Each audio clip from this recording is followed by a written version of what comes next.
नमस्कार साथियों, मैं मनीष भारती संस्कृति आईएएस प्लेटफॉर्म पर आप सभी का स्वागत करता हूं। साथियों, एक बेहद महत्वपूर्ण अपडेट है और ये अपडेट ये आ रहा है कि बांग्लादेश के एनएसए ने भारत के एनएसए अजित डोभाल से मुलाकात की है।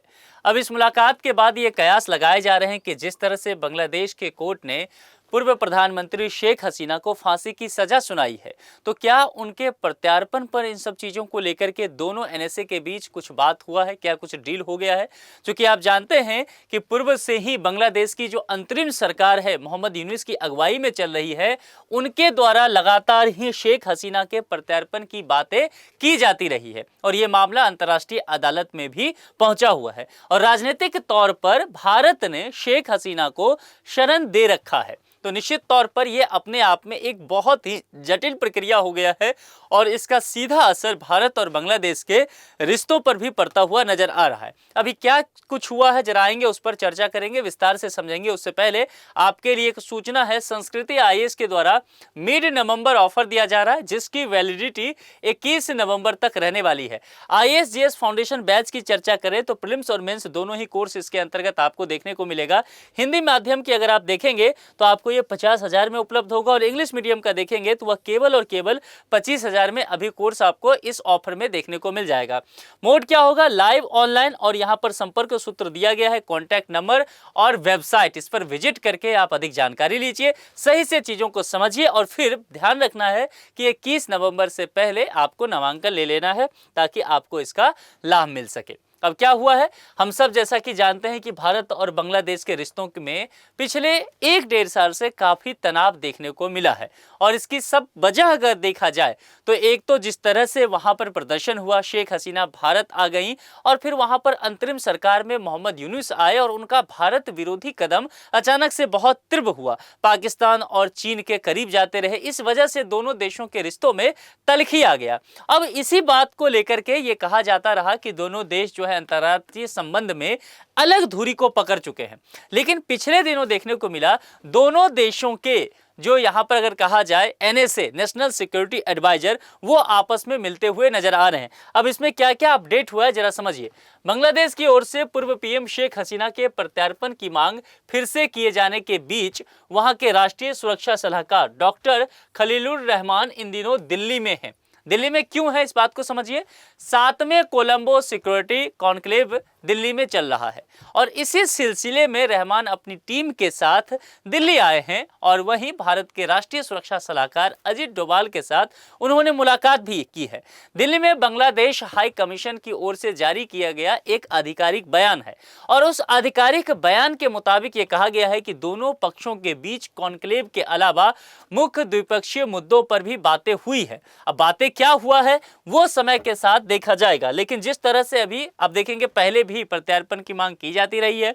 हम सब जानते हैं कि बांग्लादेश में अगले साल चुनाव होने वाला है, आम चुनाव, और चुनाव में पहले से ही विदित जैसा कि है आवामी लीग जिसकी अध्यक्षता शेख हसीना है, उनकी पार्टी को प्रतिबंधित कर दिया गया है, यानी कि लगभग ये मान के चला जाए कि वो चुनाव नहीं लड़ पाएंगी। और दूसरी तरफ वहां की अदालत ने इनको फांसी की सजा भी सुना दी है। तो फिर उसके बाद जैसे ही सजा सुनाया गया तो फिर से बांग्लादेश ने प्रत्यार्पण की मांग तेज कर दी है। तो इसके बीच आप देखेंगे रिश्ता काफी जो है दोनों देशों के बीच तनावपूर्ण हो गया। अभी हाल ही में शेख हसीना ने एक इंटरव्यू दिया था दिल्ली से ही, जिसको लेकर के हाई कमीशन तक को जो है तलब कर दिया बांग्लादेश ने और काफी नाराजगी भी दिखाई थी। रहमान ने डोभाल को बांग्लादेश आने का भी न्योता दिया है। बातचीत के दौरान दोनों ने काफी सकारात्मक मुद्दों को लेकर के बात किया और 20 नवंबर को नई दिल्ली में आयोजित होने वाले इस कॉन्क्लेव में मालदीव, मॉरिशस, श्रीलंका और बांग्लादेश के राष्ट्रीय सुरक्षा सलाहकार जो है वो शामिल हो रहे हैं। इस बार की बैठक में सेशेल्स को ऑब्जर्वर राज्य और मलेशिया को बतौर मेहमान भी बुलाया गया है। तो ये ध्यान रखिएगा, ये इंपॉर्टेंट है यहाँ पर कि ऑब्जर्वर कौन था और बतौर मेहमान किनको बुलाया गया। इन सब चीजों को लेकर के जैसा मैंने कहा कि बांग्लादेश का हाई कमीशन जो भारत स्थित है उसने बयान जारी किया है, तो भारत के विदेश मंत्रालय के तरफ से भी बयान आया है जिसमें कहा गया है कि ये डायलॉग सुरक्षा और साझेदारी को और मजबूत करने की दिशा में अहम कदम है। इस दौरान सभी सदस्य देशों को आतंकवाद, कट्टरपंथ, संगठित अंतर्राष्ट्रीय संगठित अपराध, साइबर सुरक्षा और क्रिटिकल इंफ्रास्ट्रक्चर के सहयोग बढ़ावा देना चाहिए, सहयोग को, अपने विचार को साझा करना चाहिए। लेकिन अगर टाइमिंग की बात किया जाए तो निश्चित तौर पर इस दौरा को बेहद जो है वो अहम माना जा रहा है।